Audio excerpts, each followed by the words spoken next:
Okay, the Devar Torah for today, or our discussion today on Shavuos is going to be on it. The topic is Mimetic Tradition versus Textual Law.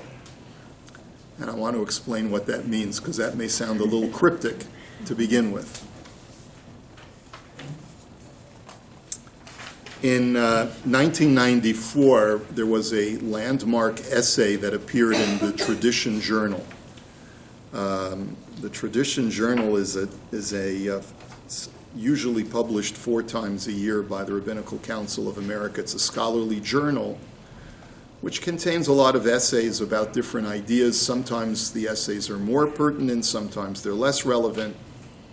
But in 1994, a scholar by the name of Chaim Soloveitchik, who is the nephew of Rav Yashuv Ber Soloveitchik, published an essay called Rupture and Reconstruction. Son? It's a son? Okay, you're right, it's a son. Rupture and Reconstruction, which was a landmark essay on some observations that he had about 2 different ways that people observe Judaism. And you know, the Soloveitchik family are Briskers, and the Brisker methodology of studying Torah is always to create a bifurcation. It's tzvei dinin. It's 2 ways of looking at it.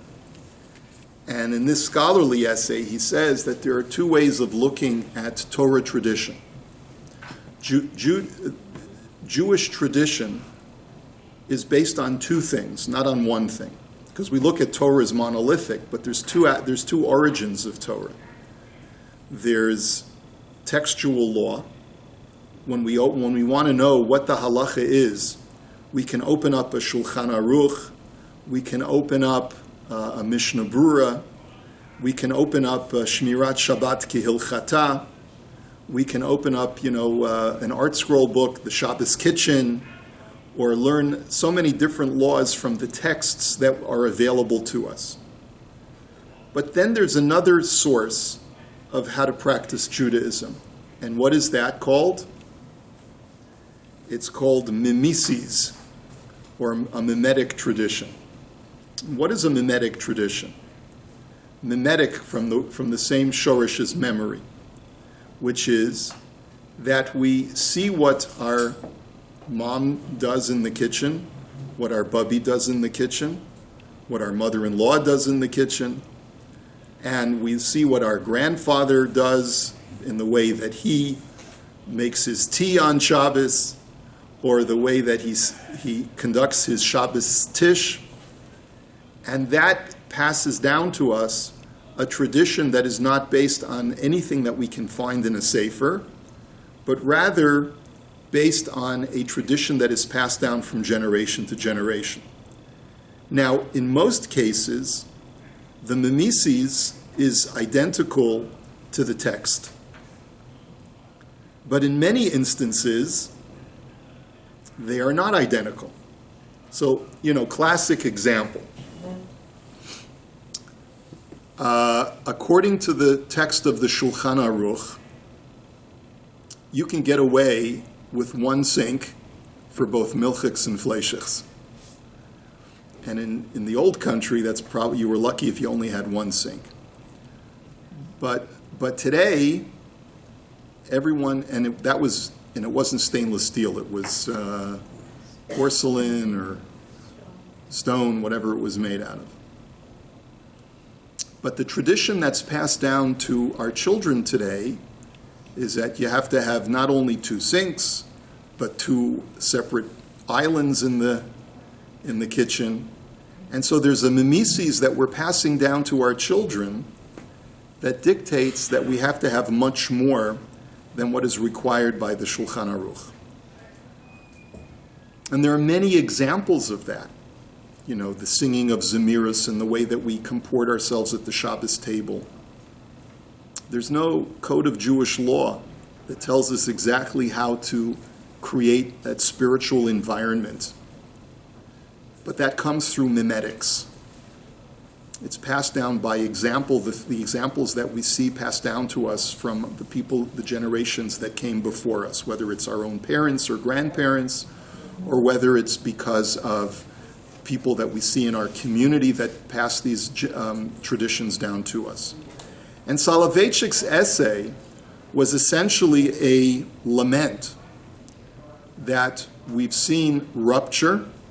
That's why it's called Rupture and Reconstruction. We've seen a rupture or a break in the Mimetic transmission because of the Holocaust and because of other types of persecution that have happened over the last 100 years. He's writing this in 1994. He says, the rupture, reconstruction had happened over 100 years. And we've had to reconstruct at the cost of losing some of the mimesis and focusing more on textual authority.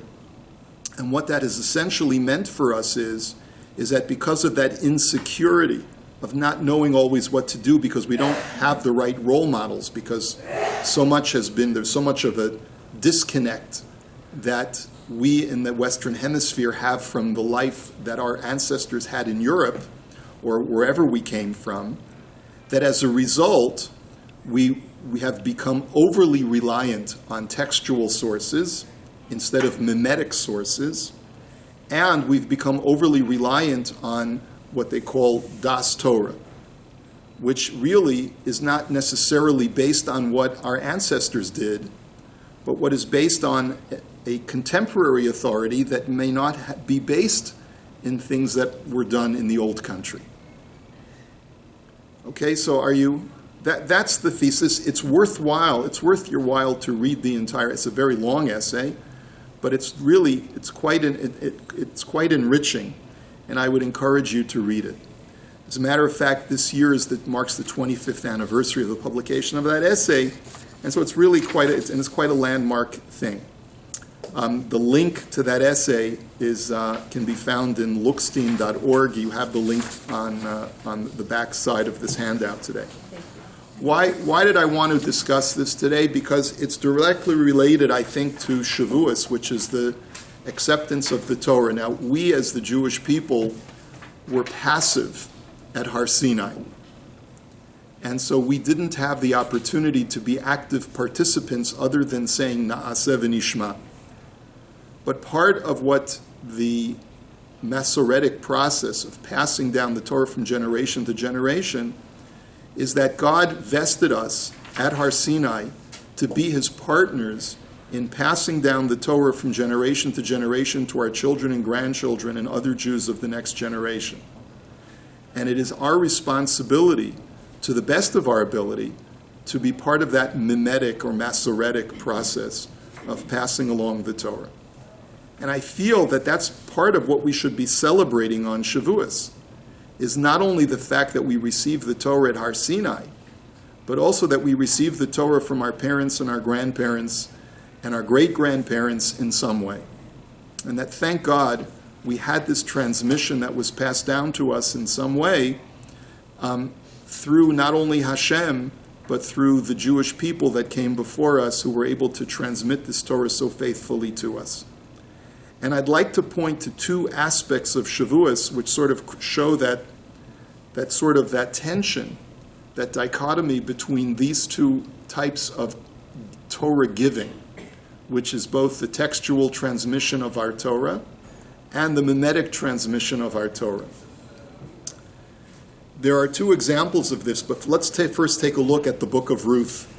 And perhaps another reason why we read the book of Ruth is to sort of provide us with this guidance. The pasuk says that, and I think by now most of you know the basic outline of the story of Ruth, is that Boaz was a cousin of Ruth, and he qualified therefore as a goel, someone who, marrying Ruth, would give permanence to the household of the husband of hers who had died. She was widowed, Ruth, and she wanted to marry someone in that family, Naomi's son, Machlon. According to some commentaries, it was Machlon that she was married to. And in order for that deceased son to have continuity, someone in the family was supposed to marry Ruth. And Boaz said, I'll be happy to do it, but there's a relative that is closer than me. You have a closer cousin, and that was a guy named Ploni Almoni, and that's not his real name, but he's sort of like anonymous, right? John Doe, right? And he's the closer relative, so if you want, we have to go to him first, give him first rights of refusal. If he refuses, then I will marry you. And so they go to Ploni Almoni, and Ploni Almoni says, not interested. And Boaz says, okay, so you're telling me that it's okay for me to assume that role. I will then become the possessor of Machlon's estate. Are you sure this is what you want to do? And Ploni Almoni said yes. And they said, okay, let's seal the deal. So how do you seal the deal in Jewish law? Some communities do it on a handshake. Some do it with a contract. But the pasuk tells us that the way that it was done at that time was as follows. And this is the pasuk in source number 1. V'zot lefanim b'Yisrael. This is the way it had been done previously in Israel. Al ha'geula ve'al ha'timura lekayem kol davar. That whether it came to geula or to timura, any type of transaction. The Gemara says that the word geula refers to a cash sale. If you want to sell something, and before paying the cash, you want to make sure that no one can go back on the deal, this is the thing that you did. If you wanted to create a barter, so you also did this. That's what the word timura means. So how did you seal the deal? Shalaf ish na'alo v'natan l're'ehu v'zot ha'tu'uda b'Yisrael. So one party would take off his shoe, give it to his friend, and that was the way that you made a contract in Israel. Here, have my shoe. And there, take a hold of my shoe, lift it up. It's interesting that in other cultures, a shoe is a sign of insult. But in the times of Ruth, the shoe was a way of enacting a transaction. Hold on to my shoe, you pick it up, and that way, now we've exchanged, we've sealed the deal. The Gemara says that this is the source for what we call today a kinyan chalipin. And you may have seen this. The most common place where you may have seen a kinyan chalipin is at a wedding, where you may have seen the rabbi taking a handkerchief and giving it to the chassan and saying, are you hereby prepared to indebt yourself to the terms of the ketubah? And the chassan says, yes. Well, how do we signify that you've committed yourself to the terms in writing? So one way of doing it is signing a contract, but that's not how we consummate a deal, but rather we have him accept the kinyan. So the rabbi gives him a handkerchief in front of 2 witnesses, he lifts it up, and that's like the rabbi giving him the shoe. So basically, in the book of Ruth says is that the way that it was done is that it was not done not with a handkerchief, but it was done by the presentation of the shoe from one party to the other, and that created the consideration or the exchange, the quid pro quo, and that's how the deal was consummated. And no one could then go back at that point. So one of the things that you see from this whole exchange is that what is being communicated to us is that there were certain standards of the community at that time in the book of Ruth. And even though those standards changed, this was a Mimetic tradition. There was no basis in Torah law for this to be the way that you transacted, that you created a transaction. It was purely based upon the standards and the accepted ways of people creating transactions in society at that particular time in Jewish history. And one of the things that I believe is being presented to us from the book of Ruth is just an idea that sometimes in Jewish law, it's based on tradition. It's based on a mimetic tradition of whatever the communal standards are that defines law. And that has value, not just based on what's given at Har Sinai, but also based on conventions of the Jewish people. And the reason why this is important, and I'll get to you in just a second, is because the Gemara says, there's a famous statement from the Gemara. It says, Hanach lahem li Yisrael, im ein neviim hein b'nei neviim hein. Leave the Jewish people be, because if they themselves are not prophets, they are the children of prophets. Now, in what context is that statement made in the Gemara? The Gemara relates the story about Hillel, who was a Babylonian, but he came to Eretz Yisrael and became the Nasi. He became the president of the Jewish people. Why? Because at that particular time in Jewish history, he was the most brilliant scholar of the time, so they imported him from Chutz La'aretz and brought him to Eretz Yisrael. But one of the most embarrassing situations was when he first became the Nasi. They asked him a question and he didn't know the answer. It's like the first day on the job. They asked him a question and he didn't know the answer. What was the question that they asked him? It's going to be Erev Pesach tomorrow, and it's going to be Shabbos. Erev Pesach fell out on Shabbos, and all the Jews were coming to Yerushalayim, to the Temple Mount, to bring their Paschal lamb, which you're allowed to slaughter on Erev Pesach, even when it falls out on Shabbat. The difficulty was, what were you going to do with the knives? What if people forgot to bring their knives, or just weren't able to bring their knives before Shabbos? How are you going to carry a knife on Shabbos to slaughter if you're not allowed to carry on Shabbos? If it's a weekday, no problem. You bring the knife, you bring the lamb. But what are you going to do if it's Shabbos? How are you going to get the slaughtering knife, the chalaf, how are you going to get it up to the Temple Mount? So Hillel said, I don't know. I never learned a tradition on this matter. But he said, you know what? Hanach lahem li Yisrael. Leave it up to the Jewish people. They must have some kind of mimetic tradition that will enable them to bring the Paschal lamb up to Yerushalayim. And lo and behold, the Gemara relates that on the very next day, they looked and they saw that every person who was bringing a Paschal lamb had the knife tangled within the wool of the lamb, or embedded between its horns, or embedded in its wool. And they basically had the lamb schlep the knife. And it was on that basis that Hillel said, you see, sometimes even if you don't know what to do, look at what the Jewish people do, and that in itself defines law.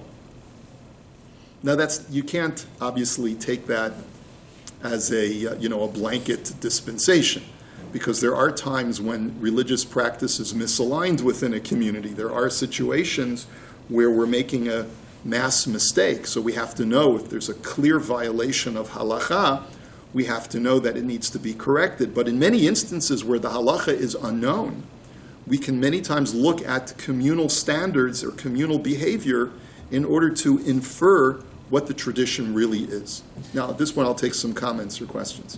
Just a question. You said this, the Ruth thing that the shoe issue, was not ensconced in law? No. Right, but yet the opposite of chalitza is it not? Like the shoe has a central role, but if you don't do the goel does not accept her, then yes, so that's a fascinating connection. I didn't think of that, but the truth is, if you look at the pasuk, it says on any geula and on any temura, the way that you enacted a transaction was by transferring a shoe. So this wasn't being done specifically because it was regarding levirate marriage. It was being done in order to show that we were finalizing an agreement that could have been about purchasing a field, an agreement that could have been about purchasing a cow, and it could have been about anything. It just happened to be that in this situation, it was about who's going to marry Ruth. Okay, but the transfer to chalitza is valid. There is a very interesting connection to chalitza, but this was not chalitza. This, in this sense, was the opposite of chalitza. Yeah, it was making a kinyan, right? And it's a bizui to spit in a shoe, because that's right. If this is a symbol of a kinyan, right. You're not making a kinyan, so then spitting in it is the reverse. Perhaps that's the connection. But our Chazal tell us that there is no basis for it in This was just the communal standard of how they did chalipin, which is why we don't do this today. Why don't we do it today? When we want to make a transaction, we use a handkerchief instead. In other words, certain communal standards are localized to specific communities, and sometimes they extend beyond one generation into other communities. And what the pasuk is telling us is, this particular tradition was localized to that time and to that place. But there's value in it, because that became a communal standard. And that's how sometimes Jewish tradition and law even is transferred from one generation to the next. Take a look at what people are doing. And that in itself is part of the Torah transmission process. So it's no coincidence that that is part of the Shavuos tradition, why we read the book of Ruth specifically on Shavuos. It's to teach us about the mimesis of Torah transmission. And I'll just say one more thing, and then I'll take more questions. There's another aspect of this tension between the written law, the halakha, as it strictly must be preserved, and the mimetics, in one other thing that we do on Shavuos that I've been able to take note of. And that is, and perhaps there are other examples as well. I was just thinking about the whole idea about eating milchiks and fleishiks at the same meal, which is, again, a tension between mimetics and tradition, because my wife would never allow us to eat milchiks and fleishiks at the same table, no matter how much we cleaned our hands and our mouths and changed the tablecloth. Are you crazy, right? It was a joke that we had in yeshiva when we were learning for smicha, is that we know halacha, but our wives trump the halacha. In other words, whatever they, anyone who has smicha about the laws of the kitchen should never get near a kitchen, because they would treif it up according to the Rebbitzin standards of kashrus. So that's also that tension in a humorous vein. So anyway, there's an interesting halacha that's brought down. It's a tradition that was in the Ashkenazi world, and it still is only in the Ashkenazi world, but it comes from a 14th and 15th century Ashkenazi posek by the name of the Maharil. And he says, it's in source number 4, V'shavuos omrim hadibra akadamut milin achar siyum pasuk rishon de kriyat Torah. That you, on the first day of Shavuos, you read the first pasuk of the Torah reading, and then right after you read the first pasuk of the Torah reading, you interrupt the Torah reading with the recitation of Akdamut, which is a poem compiled sometime in the Gaonic period that is all in Aramaic, that speaks about the praise to God for having chosen us to give us the Torah. That was the original tradition. Now, how many of you remember the Akdamus reading on the first day of Shavuos? Do you know what I'm talking about? Akdamus? Do you know what I'm talking about? Akdamus it's in your siddur, and it's part of the first day Torah reading. So be on the lookout for it this Yantiv. One thing what we do differently is that we do not read the first pasuk of the Torah reading from Parshat Yitro, then stop and read Akdamus. We do not do the Torah the reading of Akdamus as was originally prescribed for the Ashkenazi world. What we do instead is that we call up the Kohen, and before the Kohen says Baruch Hu et Hashem HaMevorach, before he gets his Aliyah, that's when the Baal Kriya recites Akdamus. And the question is why? The answer is that Rabbi David Halevi, also known as the Taz, in his commentary to Shulchan Aruch says that he has a problem with the Ashkenazi custom of interrupting the Torah reading with a poem. He says that's not right. You're not supposed to interrupt the Torah reading, and this is in source number 6, because he says that it's eino me'inyan hakriya klal, lama yesh lanu lahafsik. It's not germane to the Torah reading. Why should we interrupt the Torah reading with something that is from a foreign source that is not from the Torah? We never interrupt Torah reading with other literature, so it's not a correct minhag.